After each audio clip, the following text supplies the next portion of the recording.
What's up everybody, welcome to another video. A little bit different for you this time. We're just going to be running a little commentary corner over a deadlift session I've just done. So give you a little bit of insight into my training. I'll just be in the little corner of the screen giving you kind of some feedback on the exercises I'm doing.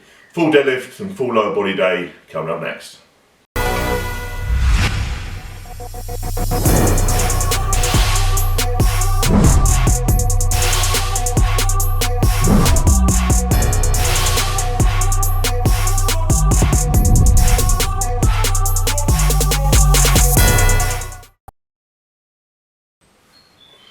Alright, so this kind of deadlift session I was just kind of building up to a top set. This was just 70 kg, just kind of using all my kind of prep sets to work on my speed on every single rep. You notice here no straps at the moment, just kind of pulling with a hook grip, get my body used to using a hook grip again. So I'm not going to use an over and under. Just to roll it back, World Strongest Man is very likely we're going to have a deadlift ladder, which means obviously some of the bars you're probably going to want to pull without putting the straps on to save time. For me, an over and under grip's not an option. With previous bicep issues, I'm just not flexible enough now to get into a safe position with it. So I'm going to go with a hook grip if I need to, and just practice on getting my straps on a little bit quicker as well. But today I just worked up to kind of 220 on the hook grip, which was just gone. And then from this 270 lift onwards, put the straps on. Just to slowly allow my kind of thumbs to get used to hook grip, and it's pretty painful. If you haven't done it before. This 270 lift was actually, felt pretty crap. It didn't feel great, so I had to have a little word myself as we kind of moved on up. Just probably wasn't like kind of mentally in the right place to pull it, but we managed to sort ourselves out. Next jump was kind of 310. Now I quite like to use kind of like big jumps with all my kind of lifts just to save energy for the top set. That one moved a lot better, so I'm kind of confident going into this top set. So top set today is just a set of 5 reps with 337. So not by any means my heaviest set. The idea is to move it well, keep my form kind of perfect and get that bar kind of cycling well. Had to get my head on a little bit more for this obviously because the last couple of sets weren't great. But obviously getting my straps on, trying to be a little bit quicker with that, but just keeping the setup exactly the same every single time, which I've always done. Using these new kind of figure of 8 straps from Silverback. But yeah, it felt good, kind of locked my lats in well. First rep was pretty standard and then we cycled through the reps pretty well. Just for those set of 5 and it felt real easy. I could have done 10 on that, yeah, very easily. No suit, obviously, and no deadlift bar at the moment, putting on a stiff kind of IPF standard bar, which makes a big difference. Alright, moving on, so onto some leg press as our accessory work. So I'm not squatting heavy at the moment. We don't believe we've got to squat a World's Strongest Man, so there's no need for me, especially because I kind of picked up an injury on squat just before Brits, which wasn't ideal. So I'm still kind of rehabbing through that. So, you know, leg press for me is kind of a solid assistance work. We kind of just warmed up here for a couple of sets just as we put plates on. So I went from 100, then chucked another couple of 50s on, 200, which is difficult in a tight space, but this kind of Watson leg press fits in quite well into a tight space. Just putting the 50s on was a little bit tough because I'm a little bit too fat to go and get into that small gap and put the plate on, and Lewis, my training partner's arms were probably a little bit too short. So we worked on it and we kind of got to like 300, just a couple of reps, nothing major, once again saving energy for my top sets. And my top sets for today were kind of 420, so I did three or four working sets on this of 10 reps. Just trying to keep the weight nice and controlled, explosive out of the hole. You notice my foot position there is kind of midway or just below midway on the plate. Just because I'm looking to have a kind of balance between quad, hamstring, glute recruitment on this. Really, I'm not trying to focus one over the other. If I wanted to get a lot more quad, I'd probably put my feet narrower and towards the bottom of the plate, and probably have to use a heel wedge. If I was looking for more kind of glute and hamstring, I'd go much higher and wider on the plate. But for most people, I kind of just recommend going kind of middle of that plate, just to get kind of a good kind of balance. And if you are strong with ankle range, then you'll need to use that kind of heel wedge just to give you that extra kind of dorsiflexion in your ankle.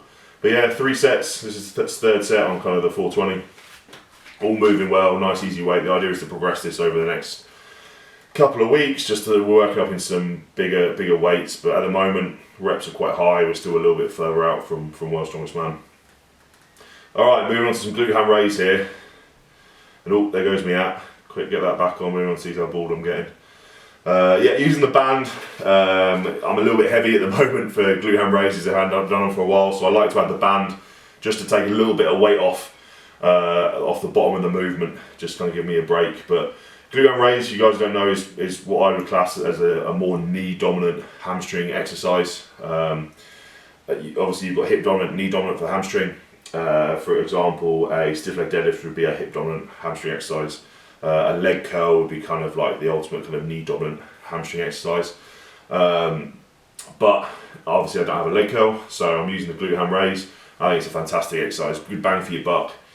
Works kind of your calves, hamstrings and glutes when performed correctly, and just make sure you hook your heels in, because I saw a video of a gym fail with some poor woman in a commercial gym who didn't hook her heels in. She put them on top and literally landed on her neck. She was fine, I believe, but yeah, still pretty funny. Make sure you hook your legs in, because there's no way, especially if you're a heavier dude, you want to be landing on your face. But yeah, good solid exercise for me. I've kind of enjoyed adding them in. 3 sets of kind of 6 reps on this. I'm going to look to kind of just drop the band out hopefully next week and get 6 reps, and then start to up the reps on these, and then I will potentially add weight, but more likely the body weight will be enough, especially as I push my body weight up towards World's Strongest Man. So after the glute ham raise, I went on to another hamstring exercise. We kind of finished this up and I went on to a back extension. A back extension obviously being a kind of hip dominant hamstring exercise. That's a tongue twister, isn't it? Here I come, walking towards the camera, looking pretty fat. There he is, good shot of the belly. But yeah, back extension being a hip dominant hamstring exercise. You can notice I'm kind of locking my legs out there pretty much, and I'm hinging at the hip, trying to keep my spine kind of locked in here. An issue I see a lot of times, a lot of people kind of going to like a lot of flexion of their spine, and they're actually getting all the movement from their spine as opposed to getting the movement from their hips. So we're looking at kind of hinging at the hip here. So the cue I really use is kind of pushing my glutes up. So you can see I'm kind of pushing my glutes up into the air, and we're getting a good stretch on those hamstrings. Not a lot of weight on these at the moment. I'll just add in a pair of 12 kilo dumbbells, so nothing really heavy. I prefer using dumbbells for this movement than like a barbell over my back, or holding onto a medicine ball or a plate or anything, just because I feel like, you know, putting those dumbbells in also kind of locks in my upper back, which is kind of just a little bit more specific for the task I'm using it for. Obviously I'm still trying to tie everything into improving my deadlift. So the kind of the 2 dumbbells here is kind of just cueing me just to pull in a lot harder, and keep my lats locked in, keep my upper kind of traps locked in as well. 3 sets again on this. Once again, volume's quite high. We're doing 10 reps, and you know, multiple sets, just while we're still quite a way out from Worlds, push the volume, and then obviously as we get close to Worlds, we'll increase the weight and drop the volume out a little bit. So very simple formula as we move through these. But yeah, another really good kind of simple exercise that I kind of like to do for my posterior chain. So moving on from here, guys, we're actually going on to squats. A safety squat bar squat for me for volume.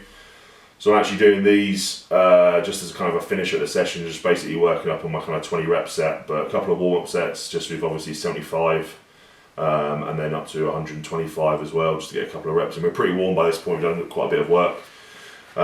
So, you know, no need to overkill it with the warm-up sets.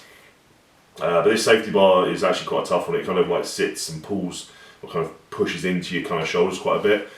But using a safety bar just while I've got kind of an AC issue.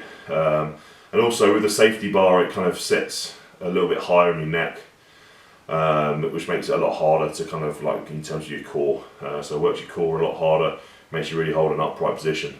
But obviously very similar to kind of a high bar squat, if you like. So 145, so nothing really heavy yet. As I said, we're still building towards World's Strongest Man, but set of 20 reps on this, and I'm just trying to keep every single rep looking exactly the same, much like a metronome.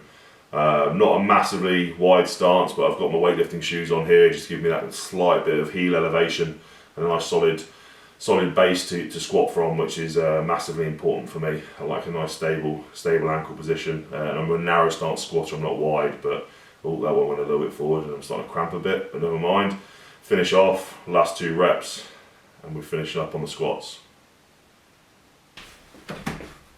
So I hope you enjoyed that, guys. Just a little insight into my kind of deadlift training. Jump down in those comments, let me know if you like this video. If you've got any questions about programming in terms of the deadlift or lower body exercises, please ask away in the comment section. Like the video, and you know, if people do like this, we'll maybe do a couple more like this just to commentate over some videos. But for now, I'll see you in the next one. We'll be lifting some heavy stuff.